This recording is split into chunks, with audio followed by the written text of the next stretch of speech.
여호수아 7장 이어서 오늘 보도록 하겠습니다. 13절에서 26절까지인데, 가나안의 최고 요새였던 에리코를 점령한 이스라엘은 아이성의 공략에 실패하고 말았어요. 이 믿음의 지도자였던 여호수아와 또 승리의 자신감에 찬 3,000명의 군사가 이 소규모의 군대를 가지고 있던 아이성에 패한 것은 아칸이라는 자의 그 범죄 때문이었습니다. 이스라엘의 구성원들은 개인이면서도 동시에 공동체란 말이에요. 그 공동체로 존재하는 언약의 백성이잖아요. 그래서 악한 개인의 범죄는 곧 공동체의 범죄와 동일한 것으로 여겨졌던 것이에요. 근데 이 같은 하나님의 공동체 형태를 보잖아요. 그러면 신약에 있어서도 신앙의 공동체에서도 동일하게 적용된다고 볼 수 있거든요. 그러니까 교회 성도들은 개인뿐만 아니라 믿음의 공동체 내에 있는 다른 구성원들의 삶에 대해서도 공동의 책임을 져야 된다는 것이에요. 그 사람에게 하나님께 바른 길로 인도해 주고 상처를 보듬어 주고 그 신앙이 성숙되도록 또 이렇게 인도를 할 수 있는 성도들이 있어야 공동적으로 이렇게 교회가 성숙해 가는 거거든요. 어쨌든 여호수아와 지도자들이 이 아이성 패배를 두고 막 옷을 찢고 머리에 티끌을 막 무릅쓰고 회개하는 그 모습을 보였어요. 그리고 여호수아는 겸손히 이 문제를 하나님께 간구하면서 호소를 했더니 주님은 이제 여호수아에게 너는 일어나라고 낙담에 있는 여호수아를 격려해 주시면서 왜 패배했는지 그 원인을 알려주셨어요. 이름을 거명해 주지 않으셨지만 주님의 명령을 어기고 전리품을 챙긴 그 죄를 언급하셨어요. 그래서 이제 그 전리품을 챙긴 그 범인을 색출해서 어떻게 처리를 해야 되는지 그 기록을 우리가 이제 또 살펴보도록 하겠습니다. 답하셨으면 이제 13절에서 15절까지 함께 읽어보도록 하겠습니다. 13절에서 15절이요. 시작. 일어나서 백성을 성결하게 구별시키고 이같이 말하라. 내일을 대비하여 너희 자신을 성별하게 구별하라. 이는 이스라엘의 주 하나님께서 이와 같이 말씀하시기 때문이라. 오 이스라엘아, 너희 한가운데 어떤 저주받은 것이 있도다. 너희가 그 저주받은 것을 너희 가운데에서 제거할 때까지 너는 너희 원수들 앞에 설 수 없도다. 그러므로 너희는 아침에 너희 지파들에 따라 인도되리라.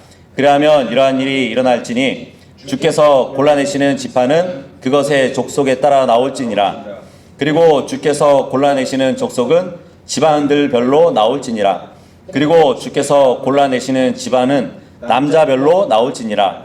그리하면 이러한 일이 일어날지니 저주받은 것과 함께 뽑힌 자는 불에 태워지리니 그와 그에게 속한 모두가 그리 되리라. 이는 그가 주의 언약을 위반하였고 그가 이스라엘 안에서 어리석은 짓을 벌인 까닭이라.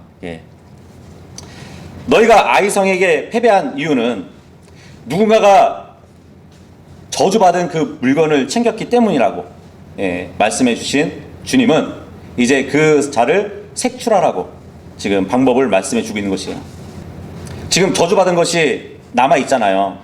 그래서 이 저주받은 것이 이스라엘 자손에게서 어떻게 멸하게 되는지를 몇 가지의 순서로 볼 수 있습니다. 몇 가지의 순서와 행위로 이렇게 알 수 있는데, 첫 번째는 이젠 성결하게 구별되는 것이에요.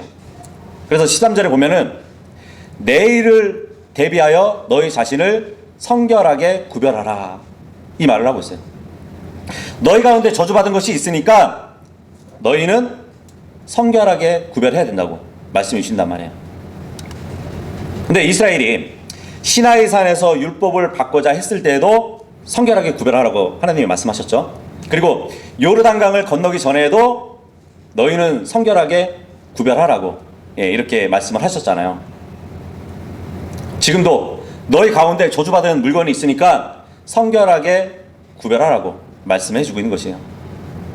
지금 아이성 패배의 원인이었던 저주받은 물건을 범한 자를 가려내고자 하는 그 일을 지금 보게 되는데, 여기서 성결하게 구별하다라는 이 말은 그냥 깨끗하게 하라는 말씀이에요.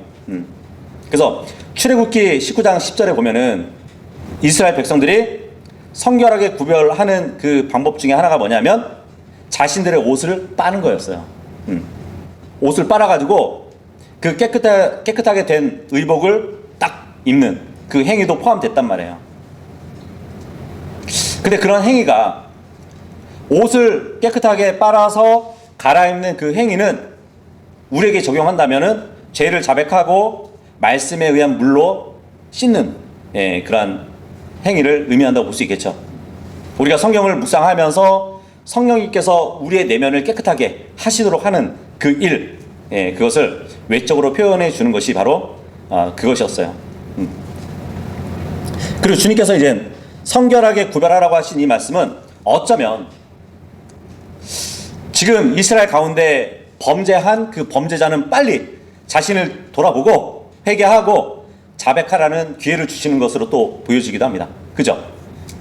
하지만 이 범죄자 아칸의 마음이 완악해서 회개하지 않았던 것이에요. 자, 그리고 두 번째로 이 저주받은 물건을 멸하는 데 있어서 제비를 뽑아가지고 그 죄인을 색출하는 문제였어요. 누가 저주받은 자인지 전체 회중에서 드러내 주시면서 그 저주받은 것을 멸하도록 하셨단 말이에요. 근데 그 방법이 뭐냐면 복권처럼 제비를 뽑는 방식이었단 얘기예요. 제비 뽑기 아시죠? 목격자가 없어요. 그래서 누가 범죄자인지 모르는 경우에 흔히 사용되었던 하나의 방식이었습니다.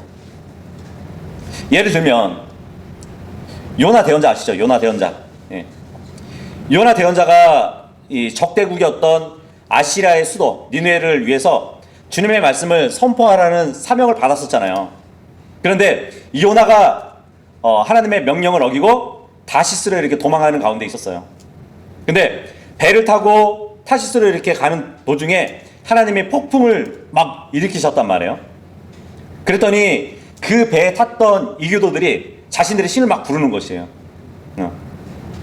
그랬더니 아무리 자기들의 신을 애타게 찾아봐도 그 폭풍이 해결되지 않으니까 그들이 선택한 방법이 뭐냐면 제비뽑기였어요. 제비뽑기를 했더니 결국 누가 뽑혔냐면 요나가 뽑힌 거예요. 당신 때문에 지금 당신의 신이 놓여가지고 폭풍을 일으키고 있으니까 당신이 그 책임을 져야 된다고. 그러면서 바다로 이렇게 빠쳐버리는 그 일이 있었잖아요. 그죠? 그리고 이제 대언자가 활발히 이렇게 활동하기 이전 시대에는 이 제비뽑기는 하나님께서 자신의 뜻을 나타내는 일종의 계시의 도구로 사용되었단 말이에요. 그래서 이스라엘 백성들이 이 제비뽑기의 결과가 온전히 하나님의 뜻에 좌우된다는 그 사실을 확신을 했었어요. 그래서 잠언서 16장 33절에 보면 제비는 겉옷자락 안에 던져지나 그것의 전체적인 안배는 주께 속하느니라, 이 말씀이 있는 것이에요. 지금 뭐 누가 제비뽑기 한다고 그래서 진짜 그 사람이 뭐 범죄자로 이렇게 드러나고 그러진 않잖아요. 그죠? 그래서 구약에서 제비를 뽑는 일은 하나님의 뜻을 알아보기 위해서 사용되는 방식이었습니다. 물론 주의가 요구되긴 했었죠. 이 제비뽑기라는 것은 그 절차가 하나님이 그 방법을 사용하시고자 지시할 때만 안전한 것이에요. 자기들끼리 모여가지고 제비뽑기 하는 것은 하나님이 인준을 해주는 것이 아니에요. 하나님이 그렇게 하라고 했을 때 제비뽑기를 할 수 있었단 얘기예요. 근데 하나님이 개입하지 않는다면 그것은 뭐 동전 던지기나 아니면은 카드 뒤집기를 하는 것처럼 그냥 운에 맡기는 그런 방식과 다를 바 없었다는 얘기죠. 마치 이제 예수님이 십자가에 달리셨을 때 그 십자가 밑에서 그 로마 군사들이 예수님의 옷을 가지고 제비뽑기를 했었잖아요. 그죠? 물론 이제 그 일에 하나님의 개입은 없었지만 그냥 도박을 했다고 보시면 돼요. 그럼에도 불구하고 잠언서 18장 18절의 말씀처럼 그 제비 뽑는 일로 인해서 군사끼리 어떠한 다툼들이 일어나지 않았어요. 그죠? 다툼을 일으키지 않으면서도 예수님의 그 옷을 취했던 것이죠. 그래서 제비는 다툼들을 그치게 한다고, 예, 그 말씀이 있잖아요. 어떻게 보면 공정한 거라는 거죠. 그죠? 제비 뽑기라는 것은.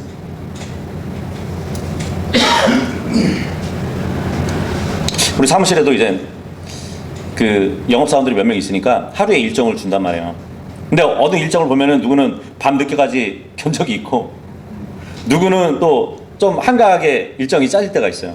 그러다 보니까 불공평하다고, 이거 제비 뽑기 하자고 그래가지고 제비 뽑아서 주어지는 사람들이 그 일정을 가지고 가는, 예, 그런 일도 있었거든요.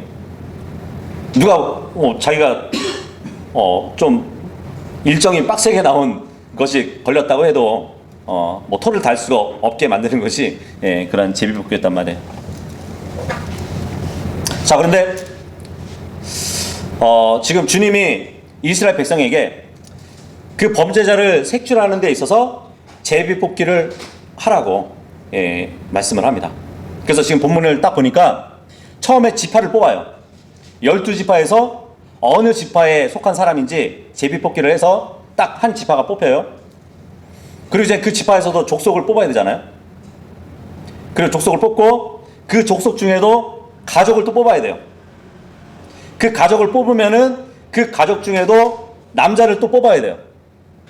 이렇게 해서 이렇게 보면은 이제 이스라엘 민족을 구성하고 있는 4가지 기본 단위가 지파, 족속, 가족, 남자, 예, 이렇게 볼 수 있겠네요. 그죠? 근데 그 순서대로 이제 12지파의 대표들이 나와가지고 제비를 뽑는데 결국은 저주받은 자가 끝에 나오게 된다는 얘기예요. 그래서 그 족속에서 각 가족의 대표자들이 나와가지고 제비를 뽑는데 마지막으로 그 가족 중에서 죄를 지은 자가 이렇게 뽑히게 되는, 예, 그러한 방식이란 말이에요. 근데 이 부분은 하나님의 심판이 어떻게 진행될지를 보여준단 말이죠. 하나님은 먼저 심판받은 국가를 불러내시고요. 그런 다음에 그 국가에서 한 족속을 골라내시고요. 거기다가 그 족속에서 한 가족을, 그리고 그 가족에서 개인들을 불러내셔가지고, 예, 심판하시는 분이라는 것을 또 볼 수 있습니다. 자, 그런데 그렇게 해서 결국 범죄자가 뽑혀질 것인데 15절에 보니까 그 사람은 저주받은 것들과 함께 불에 태워진대요. 예. 그 25절에 따르면 산채로 이렇게 불사르지는 않고 먼저 돌로 쳐 죽인 다음에 그 시체를 불로 태우는 것을, 예, 말해주고 있는 것이에요. 특히 이제 시신을 매우 중요하게 여겼던, 예, 고대 사회에서는 이 범죄자를 화형을 시킨다는 것은 정말 극한적인 형벌로 이렇게 간주되었어요. 그러니까 고대 사회에서는 늘 그 시체까지도 중요하게 여겨가지고 무덤에 안치시키고 또 막 방부제를 막 사용해가지고 나중에 혹시라도 이제 부활할 것을 막 기대하면서 잘 모셨단 말이에요. 그런데 화형에 처한다는 것은 그 시체까지 완전히 소멸시킨다는 것이잖아요. 그러니까 그 정도로 화형을 시킨다는 것은 극한적인 형벌로 이렇게 간주되었던 것이란 말이에요. 근데 모세 율법에도 보면은 화형에 처해지라는 명령이 있긴 해요. 모세 율법에 따르면 아내를 취한 남편이 장모를 취하게 되잖아요. 그러면은 그들과 함께 불사를 하고, 레위기 20장 14절에, 예, 기록되어 있습니다. 그리고 제사장의 딸이 음행을 하면 불에 태워 죽이라고 또 레위기 21장 9절에 기록되어 있어요. 다 음행에 관한 죄네요. 그죠? 그런데 본문에 보니까 저주받은 물건을 훔친 자에게도 이렇게 중한 형벌이 가해진다는 것은 저주받아야 할 그 물건을 자신이 소유해서 물건과 더불어서 그 물건을 훔친 자도 역시 하나님의 불타는 진노를 면할 길이 없었다는 것을, 예, 보여주고 있는 것이에요. 자, 그런데 앞으로 불태워질 이 사람뿐만 아니라 그 사람에게 속한 모두가 다 함께 불태워질 것이래요. 예. 이 하나님의 명령을 어긴다는 것이 얼마나 무서운지 보세요. 자신들의 가족뿐만 아니라 자신이 가진 가축들, 그리고 다른 소유물까지 다 태워진다는 말씀을 해주고 있는 것이에요. 악한 한 명이 죄를 지었는데 가족과 가축들과 그 모든 소유들이 함께 태워진다는 것이에요. 예. 24절을 보니까 그에게 속한 모든 것이 뭐냐면 은과 금, 의복, 아들들, 딸들, 소들, 나귀들, 양들, 그리고 자기가 거하던 천막, 예, 이 모든 것들이 함께 태워져 버린대요. 참 율법 아래에서 우리가 태어나지 않는 것에 우리는 감사를 드려야 될 것이에요. 그죠? 예, 굉장히 다행이라고 생각 안 드시나요? 그만큼 이 저주받은 물건을 소유했다는 그 죄가 굉장히 무서운 죄라는 것을 말씀해 주고 있습니다. 16절에서 18절 읽겠습니다. 시작. 그렇게 하여 여호수아가 아침에 일찍 일어나서 이스라엘을 그들의 지파별로 데려왔더라. 그러자 유다 지파가 뽑혔더라. 그리고 그가 유다 족속을 데려왔더라. 그러자 그분께서 자라족들을 족속을 골라내셨더라. 그리하여 그가 자라족들의 족속을 남자별로 데려왔는데 잡디가 뽑혔더라. 그리고 그가 그의 집안을 남자별로 데려왔더라. 그러자 유다 지파에 속한 제라의 자손이요 잡디의 자손이요 칼미의 아들인 아칸이 뽑혔더라. 예. 그러니까 지금 4번에 걸쳐서 제비를 뽑은 거네요. 그죠? 본문에 보니까 이 범죄자를 색출하는 데 있어서 어느 지파, 어느 족속, 어느 가족인지 지금 이름이 다 거명되고 있죠. 그죠? 마찬가지로 이제 역대기나 에스라, 또 느헤미야 이 책들을 보면은 이스라엘 백성들이 이 족보를 매우 신중하게 보존하고 있었다는 것을 말씀해 주거든요. 그렇기 때문에 아칸의 이름은 유다의 족보의 연대 순으로 이렇게 정확히 기록되어 있다는 것을 지금 보고 있습니다. 예. 결국 이스라엘 안에서 누가 이 어리석은 일을 했는가 뽑았을 때 아칸이 뽑히게 된 것이에요. 아무도 이스라엘 안에 있는 이 심각한 죄에 대해서 알지 못했지만 주 하나님은 그 모든 것을 알고 계셨습니다. 예. 그러니까 우리는 한 사람의 죄라도 하나님은 가볍게 보시지 않는다는 것을 알 수 있는 것이에요. 그리고 이 죄라는 것은 사람이 죄를 지으면은 그 죄가 그 사람을 찾아내는 법이라고 말씀해 주고 있거든요. 민수기 32장 23절에 보면은 이런 말씀이 있어요. 그러나 만일 너희가 그렇게 행하지 않으려 한다면 보라, 너희는 주를 대적하여 죄를 지었도다. 그리하면 너희의 죄가 너희를 찾아낼 것임을 확실히 알라. 이 말씀이 있어요. 결국 이 아칸이 저주받은 물건을 훔친 그 죄가 아칸을 찾아냈습니다. 이 본문에 보니까 다음날 지파에서 족속으로, 또 족속에서 가족으로, 또 가족에서 남자에 이르기까지 이 제비뽑기를 순서대로 이렇게 한 것은 어떻게 달리 생각하면 하나님은 범죄자에게 회개의 기회를 주셨다고 생각할 수 있겠죠. 그죠? 한 번에 아칸을 딱 골라내셨다면 그런 기회조차도 없었을 것인데 지파를 골라냈을 때 아칸이 나왔어야 돼요. 회개하고.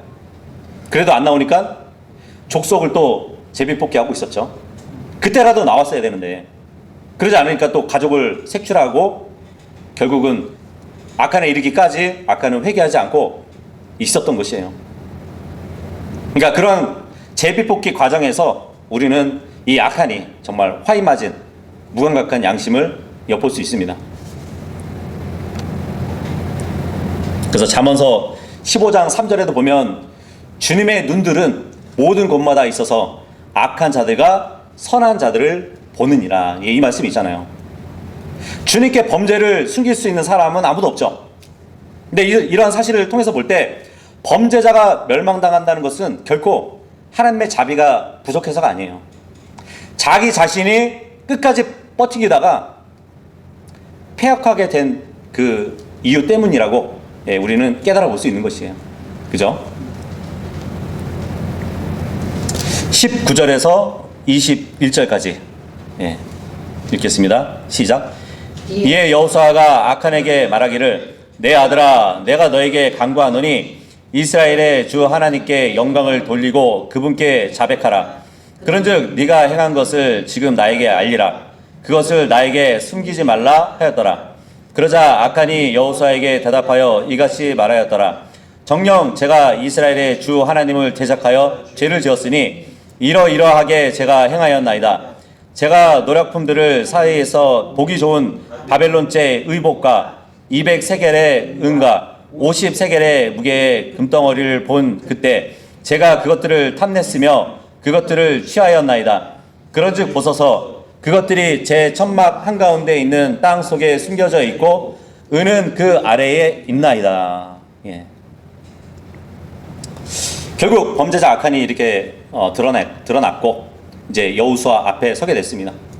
근데 지금 여호수아가 아칸에게 내 아들아 이렇게 부르고 있어요. 그죠? 뭐 실제적인 아들을 얘기하는 것은 아니지만 우리는 이 표현을 통해서 볼 때 여호수아의 마음을 엿볼 수가 있거든요.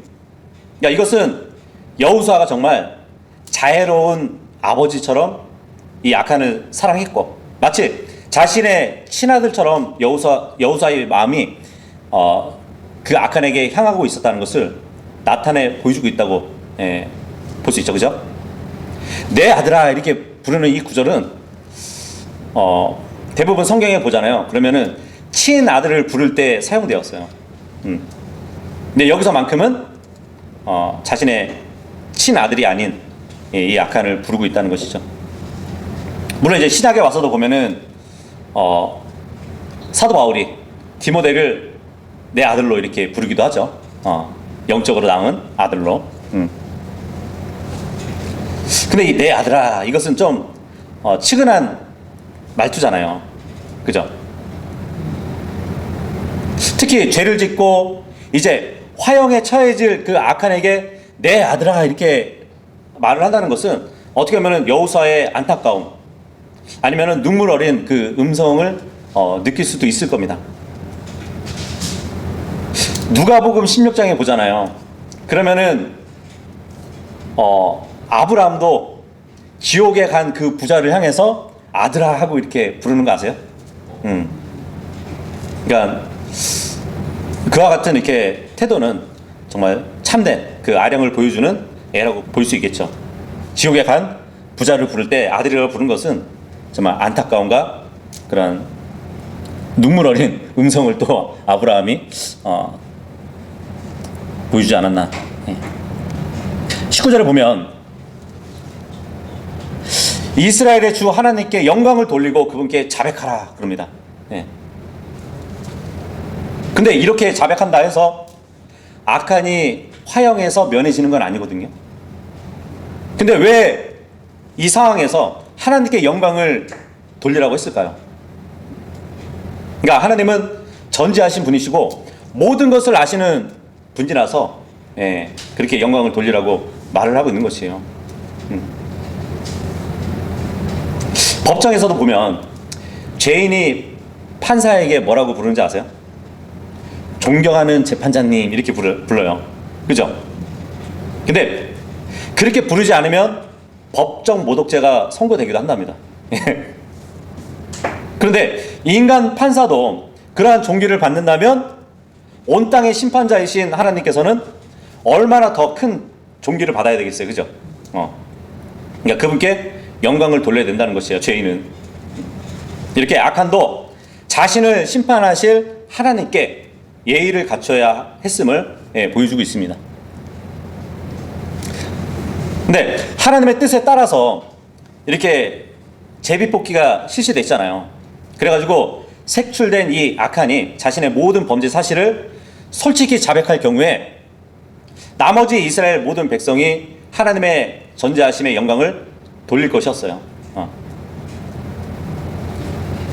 그런데 만약에 아칸이 자신의 범죄 사실을 적당히 막 얼머무리거나 끝까지 자신의 무죄를 주장할 경우에는 아칸은 아칸대로 하나님을 거짓말하는 자로 몰아세우는 큰 죄악을 더할 뿐일 것입니다. 예.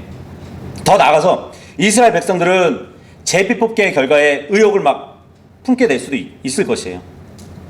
그렇게 되면 하나님의 영광이 훼손되겠죠. 예. 그래서 그 결과를 초래하게 될 것이기 때문에 지금 하나님께 인정하라고, 그 인정하는 것이 뭐냐면 하나님께 영광을 돌리는 것이었어요. 그래서 여호수아는 아칸에게 하나님께 영광을 돌리라, 이 말은 숨기지 말고 자백하라고, 예, 그것까지 다 포함되어 있다는 것이죠. 그래서 아칸은 지금 자신의 죄를 털어놓습니다. 내가 이렇게 죄를 졌다고.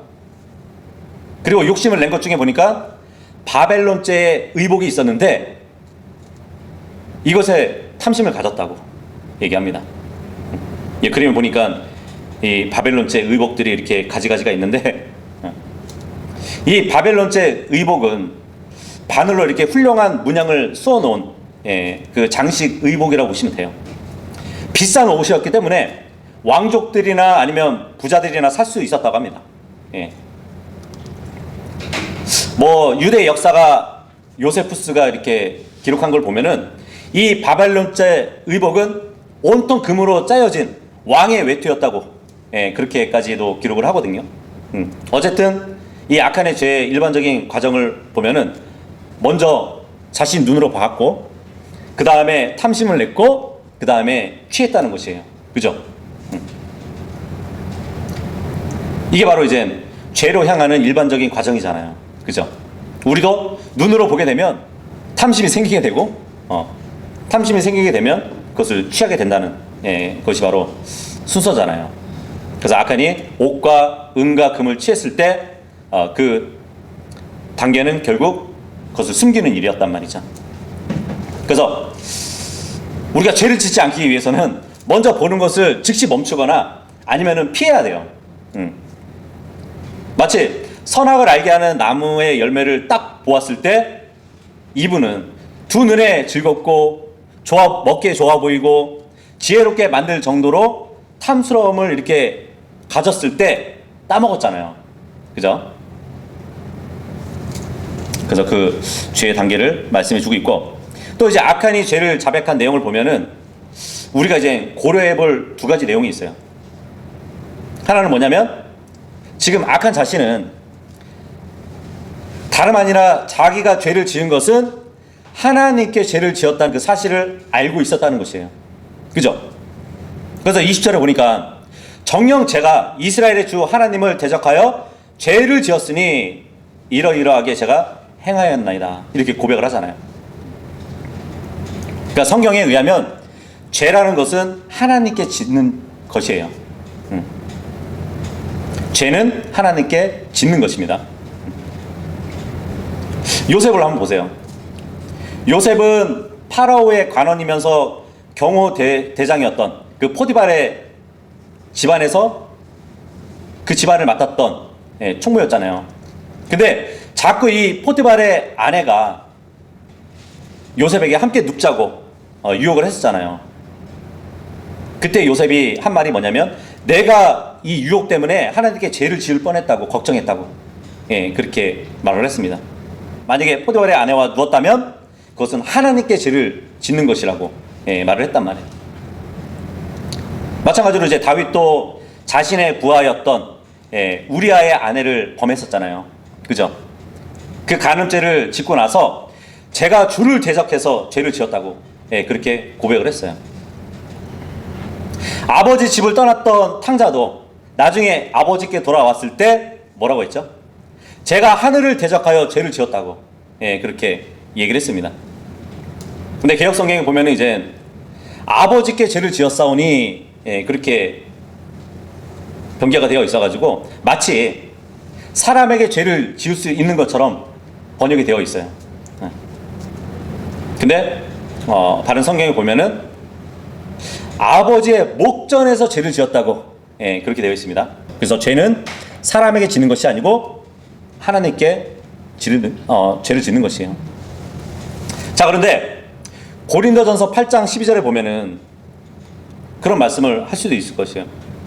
여기에 보면은 형제에게 죄를 지을 수 있다고 말씀하지 않냐고. 형제들은 사람이지 않냐고. 그렇다면 사람에게도 죄를 지을 수 있는 거 아니냐고. 근데 생각해 보세요. 예수님은 하나님이시잖아요, 그죠? 그 예수님의 몸의 지체가 누구죠? 우리 형제들이잖아요. 성도들이란 말이에요. 자, 그렇다면은 형제에게 죄를 짓는 것 자체가 하나님께 죄를 짓는 것이에요. 그러한 관계를 우리가 생각해 봐야 되는 것이죠. 형제를 사랑하지 않거나 미워하는 것은 그리스도께 하는 짓과 같고, 그것은 곧 하나님의 법을 위반하는 것이기 때문에 죄가 된다는 것이죠. 어쨌든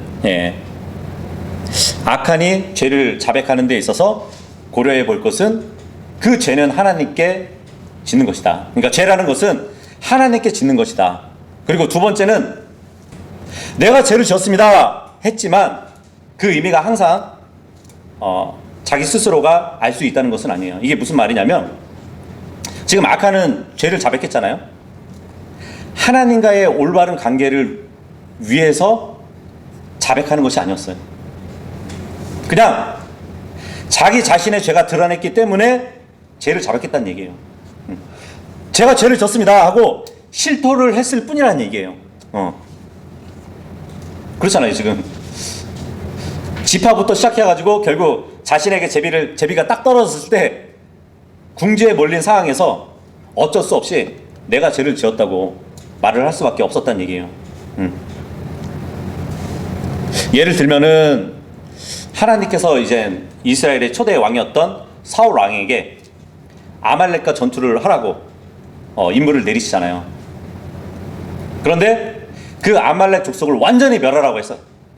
사람들뿐만 아니고 가축들 다 멸하라고 했는데 이 사울이 아말렉 족속들을 다 물리치고 나서 좀 비리비리한 가축들은 다 죽이고 살찌고 기름진 것들은 살려놨어요. 그 명분이 뭐냐면 나중에 하나님께 바치기 위해서래요. 하지만 하나님은 제사보다는 자신의 명령을 순종하는 그런 사람을 원하신단 말이에요. 그래서 주님은 사울에게 책망을 하십니다. 하나님께 불순종해가지고 책망을 받는데 그때 사울이 하나님께 제가 죄를 졌습니다 그렇게 자백을 했어요. 그런데 그 말의 의미가 뭔지 아세요?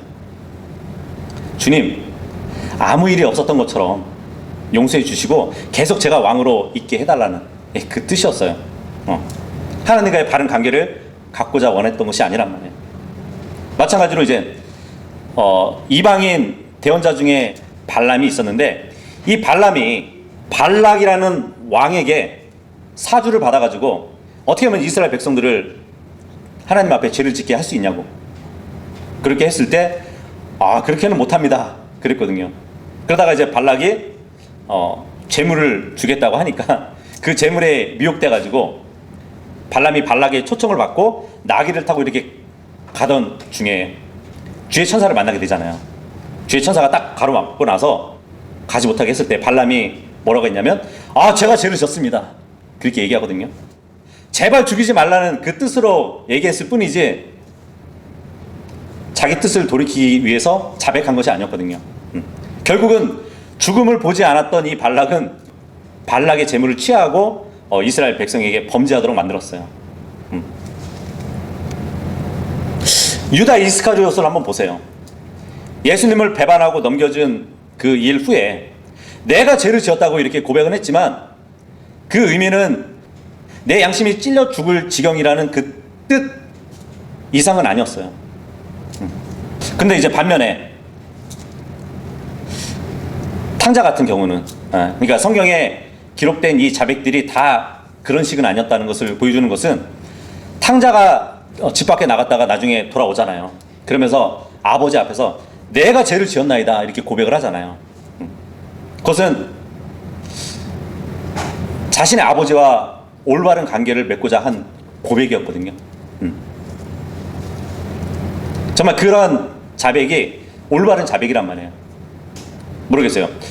우리 가운데도 죄를 짓고 나서 하나님께 죄를 자백하는데 정말 그 순간만 모면하려고 제가 죄를 졌습니다 하지 않는지, 내가 지금 자백 안 하면 혹시 하나님이 벌을 내리지 않으실까 하는 그 마음에 제가 죄를 지었나이다 이렇게 자백하지 않는지 우리는 돌아봐야 될 것 같아요. 그죠? 그러니까 지금 본문에도 보면 아칸이 죄를 자백하지만 자기가 범죄가 드러난 이상 마지못해서 제가 죄를 지었나이다 이렇게 하는 것과 같다는 얘기예요. 조금 전에 보니까 이제 아칸이 취한 것은 바벨론제 의복이었는데 또 다른 것은 이제 은과 금이었어요. 그죠? 의복은 아예 버려야 할 것이었지만 은과 금은 불을 통과하게 해서 하나님의 금고 안에 넣어야 했던 물건이었어요. 그러니까 결국은 하나님의 것을 도둑질한 것이잖아요. 에리코성을 멸할 때 금은 어떻게 하냐면 불을 통과해서 하나님의 금고 안에 넣어야 할 물건이었잖아요. 네. 그런 것처럼 물론 이제 금이 에리코성에서는 우상 형상을 만드는 재료로 쓰였다 할지라도 율법 기록대로라면 불을 통과시켜서 거룩하게 만들어서 주님의 금고 안에 넣을 수 있었단 말이에요. 이 과정을 생각해 보면 죄인은 마치 타락한 세상에서 저주받을 죄인으로 태어났잖아요. 하지만 거듭나가지고 불같은 시련을 통해가지고 정금 같은 성도로 성장을 시키고 나서 주님이 계신 하늘나라로 들어갈 수 있도록 하는 것과 같잖아요. 그죠? 그리고 이사야서 13장 12절을 보잖아요. 그런 말씀이 있어요. 내가 사람을 정금보다 더 귀하게 만들겠으니 실로 사람을 오필의 금덩이보다 더 귀하게 만들겠노라. 이 말씀이 있습니다. 마치 사람을 금으로 비유하고 있잖아요. 그죠? 사람들을 금으로 비유하고 있다는 얘기예요. 그리고 성경에 보면은 이 금이라는 단어가 처음 나온 구절이 하나님이 사람을 창조하신 장소와 관련해 가지고 기록되어 있어요. 사람과 금 관련성이 있죠. 네. 그리고 요한계시록 끝에 가서 보면은 순금으로 만들어진 새 예루살렘이 딱 등장을 하는데 그 도성을 어린 양의 아내라고 부르고 있어요. 그죠? 에베소서 5장에 보면은 어린 양의 아내는 교회라고 말을 하고 있잖아요. 이 시대에 구원받은 예수 그리스도의 몸은 교회잖아요. 근데 순금으로 된 새 예루살렘을 어린 양의 아내라고 부른단 말이에요. 그리고 예수님의 몸을 예표하는 성막의 기구들을 보면은 시띠 나무 겉에다가 금으로 이렇게 도색을 하잖아요. 그죠? 인성과 신성을 의미한단 말이에요. 그래서 이런 것들을 종합해서 볼 때 아마도 나중에 성도들이 영광스러운 몸을 입었을 때 살아있는 금으로 된 몸으로 되지 않을까. 22절에서 23절 읽겠습니다. 시작. 그렇게 하여 여호수아가 심부름꾼들을 보내었으니 그들이 그 천막으로 달려갔더라. 그리고 보라, 그것이 그의 천막 안에 숨겨져 있고 은이 그 아래에 있었더라. 그리하여 그들이 그것들을 천막 한가운데서 취하여 여호수아와 모든 이스라엘 자녀들에게 그것들을 가져왔으며 주 앞에서 그것들을 꺼내 놓았더라. 예. 이제 여호수아는 심부름꾼들을 급히 아칸의 장막으로 보냈어요. 근데 심부름꾼들은 급히 달려갔대요. 왜 급히 달려갔을까요? 이 사람들이 신속히 행동한 이유는 혹시라도 이제 다른 사람들이 그것을 또 증거인멸을 위해서 옮겨놓지 않을까? 그런 생각도 있었을 겁니다. 자, 결국은 이제 그것들을 땅에서 꺼내놔가지고 주 앞에서 꺼내 놓았다고 이렇게 기록이 되어 있어요. 여기서 주님 앞에서 꺼내 놓았다는 것은 하나님의 언약궤가 있는 성막 앞에 가져 놓았다고 그렇게 이해해 보시면 될 것 같습니다. 24절에서 26절까지 읽겠습니다. 시작. 그러자 여호수아는 그와 함께한 온 이스라엘과 더불어 제라의 아들 아칸을 붙잡되 은과 의복과 금덩어리와 그와 아들들과 그의 딸들과 그의 소들과 그의 나귀들과 그의 양들과 그의 천막과 그에게 속한 모든 것을 함께 붙잡았더라. 그리고는 그들이 아콜 골짜기로 그것들을 데려갔더라. 그런 다음에 여호수아가 말하기를 어찌하여 너는 우리를 괴롭게 하였느냐? 주께서 이날 너를 괴롭게 하시리라 하였더라. 그리고 나서 온 이스라엘이 그를 돌들로 쳐서 죽였으니 그들이 저들을 돌들로 쳐서 죽인 뒤에 저들을 불로 태웠더라. 그런 다음에 그들이 그들 위에 커다란 돌무더기를 쌓아 올렸으니 오늘날까지 이르니라. 그렇게 하여 주께서 그분의 분노에 맹렬함에서 돌이키셨더라. 이러한 이유로 그 장소의 이름이 아콜의 골짜기라 불렀으니 오늘날까지 이르니라. 아칸은 죄를 자백했고 숨겨놓았던 그 물건들을 다 꺼내놓고 알렸어요. 그런데 왜 아칸 한 명이 아니라 아칸의 아들, 딸들과 함께 죽었을까요? 아칸의 범죄 때문에 그에게 속한 모든 것, 가축들도 물론이고 장막, 재산, 모두가 함께 태워졌다고 말씀해주고 있습니다. 특히 이젠 아칸의 자녀들까지 함께 처형을 당했다는 이 사실에 대해서 여러 가지 의견들이 있어요. 물론 율법에는 아버지의 범죄로 인해서 아들들이 그 저주를 감당하지 않는데도 불구하고 자녀들이 죽는다는 것은 첫 번째는 이 당시에 극도로 흥분한 이스라엘 백성들이 무분별한 그 군중 심리에 따라가지고 죽였다고, 율법을 무시하고 죽였다고, 그런 견해가 있고요. 두 번째는 이 아칸의 자녀들은 실제 처형을 당한 것이 아니라 단순히 아버지에게 가해지는 그 형벌을 보고 심각한 경고를 받도록 골짜기까지 함께 끌려갔다는 그냥 견해예요. 함께 골짜기까지 끌려갔을 뿐이지 죽임은 당하지 않았다고. 근데 그것에 대한 타당한 근거를 제시하지는 못해요. 자, 그리고 세 번째는 아칸의 범죄에 가족들이 동참했거나 아니면 그것을 묵인했을 것이라는 견해가 있습니다. 그러니까 아칸이 저주를 받은 물건을 장막 안에 감추는 그 과정에서 그 무서운 범죄 사실을 알고도 동조했거나 묵인하고 방조했기 때문에 그들도 함께 그 죄를 감당했다고 보는 것이에요. 그러니까 그 자녀들도 그 일을 모르지 않았기 때문에 함께 죽었다는 견해입니다. 근데 세 번째 견해가 맞는 것 같아요. 그 자녀들도 아버지의 죄에 가담해서 심판을 받아가지고, 그러니까 심판받아 마땅했기 때문에 그들도 함께 죽임을 당하게 된 것이라고 볼 수밖에 없겠죠. 그런데 짐승들은 죄가 없잖아요. 그죠? 짐승들도 함께 죽었는데 짐승은 죄를 지을 수 없기 때문에 사실 징벌을 받는 것도 적절하지 않았을 것이에요. 그럼에도 불구하고 마치 아담에게 내린 저주의 결과를 보면은 함께 피조물도 저주를 받았잖아요. 그죠?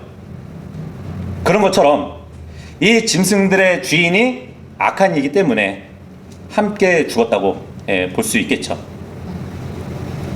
어쨌든 이스라엘 백성은 아칸을 끌어다가 이 아콜 골짜기에서 죽였어요. 근데 이 아콜이라는 말은 괴로움이라는 뜻이거든요. 이스라엘 백성이 이제 아칸이 가져다 준 그 괴로움을 기억하기 위해서 이름을 그렇게 지은 것이에요. 자, 그런데 역대상 2장 7절을 보잖아요. 거기 보면은 이 아칸의 이름을 아칼이라고 바꿔서 부르거든요. 2장 7절에 보면 칼미의 아들들은 아칼이니 그는 저주받은 것으로 불법을 행하여 이스라엘을 괴롭게 한 자더라, 이렇게 불러요. 이게 성경의 모순이 아니고 아칸이라는 이름을 일부러 아칼이라고 부르는데 이 아칼이라는 이름 뜻도 뭐냐면 괴로움이에요. 그래서 이 아콜 골짜기가 괴로움이라는 뜻을 가졌던 것처럼 그 괴로움을 준 아칸의 이름을 아칼이라고 부른 것이에요. 우리 찬송가 부르다 보면은 그런 거 있잖아요. 아골 골짜 빈들에도 복음 들고 가오리다. 근데 한때는 제가 이 아칸이 돌로 맞아 죽었던 장소가 아콜 골짜기잖아요. 그래서 복음 들고 갈 때 정말 돌로 맞아 죽을 각오로 이 복음을 들고 가라는 그 의미로 아콜 골짜 빈들에서도 복음 들고 가오리라는 이 가사가 불신자들이 돌을 던지더라도 복음을 전하리라는 그 각오에서 나온 가사라고 이렇게 이해를 하고 있었거든요. 근데 거기서 나온 게 아니더라고요. 그게 아니라 호세아서 2장 15절에 보면은 이런 말씀이 있어요. 아콜 골짜기를 소망의 문으로 주겠노라, 이런 약속이 있거든요. 그러니까 아콜 골짜기 빈들이라도 복음 들고 가서 소망의 문으로 만들겠다는 그 각오로 지어진 가사였던 것이에요. 자, 그런데 이제 호세아 문맥을 교리적으로 보면은 예수님께서 재림하실 때 그날에는 이제 오늘 본문에 나온 26절에 그분의 분노에 맹렬함에서 돌이키기 위해서 끔찍한 심판을 집행했던 것이 아콜 골짜기잖아요. 근데 앞으로는 이스라엘이 축복을 받을 장소로 바꿔주신다는 약속이에요. 그러니까 주님은 나쁜 환경을 취하셔가지고 좋은 환경으로 만드실 수 있다는 분이라는 것을 또 말해주고 있죠. 자, 그리고 이사야서 65장 10절에 보면은 이런 말씀이 있어요. 샤론이 양떼들의 양우리가 되고 아콜 골짜기는 소떼들이 그 안에서 들어눕는 처소이자 나를 찾는 나의 백성들을 위한 처소가 되리라, 이 말씀을 해주고 있습니다. 생각해 보세요. 아칸 때문에 그의 소유물이었던 소떼들이 이 아콜 골짜기에서 죽임을 당했잖아요. 불태워졌잖아요. 그죠? 그런데 나중에 예수님이 재림하시고 나서는 이 아콜 골짜기가, 소떼들이 죽었던 그 아콜 골짜기가 나중에 소떼들의 안식처가 된대요.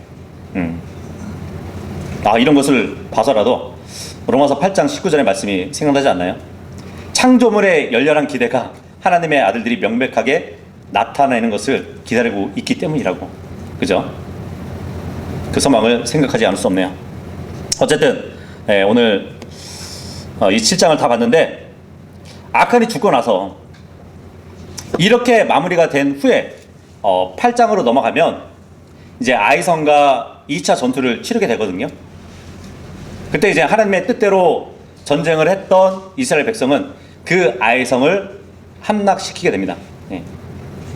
좀 아칸이 조금만 참고 기다릴 줄 알았다면, 하나님의 말씀에 순종할 줄 알았다면 얼마나 좋았을까요? 그죠? 그냥 당장 더 좋은 것을 붙잡으려다가 이후로 있게 될 것을 놓쳐버린 이 아칸의 모습은 정말 오늘날 현 세상의 것으로 탐심을 갖고 매료되어가지고 온 세상에서 얻게 될 영광을 잃어버리게 되는 그러한 성도들의 모습을 또 보여줄 수 있습니다. 그래서 자신의 이익에만 눈이 어두워져가지고 범죄한 아칸 때문에 온 이스라엘 백성이 고난을 당하게 된 것을 우리가 봤는데, 이것은 예수님 안에서 한 몸이 된 성도들 간에도 개인의 범죄로 인해서 모두에게 이렇게 시련을 줄 수 있다는 것을 또 교훈해주고 있어요. 그러니까 성도들은 어떤 일을 할 때 자신의 행동이 타인에게 어떤 영향을 미칠지에 대한 그런 생각을 먼저 해야 할 것이에요. 아칸과 같이 자신만을 생각하는 그런 사람은 남에게 해를 줄 뿐만 아니라 자신도 아칸처럼 정말 하나님의 징계를 받을 수 있다는 것을 새겨 두어야 될 것이에요. 그래서 그런 교훈을 우리가 받았습니다. 다음 주는 8장 보도록 하겠습니다. 고맙습니다.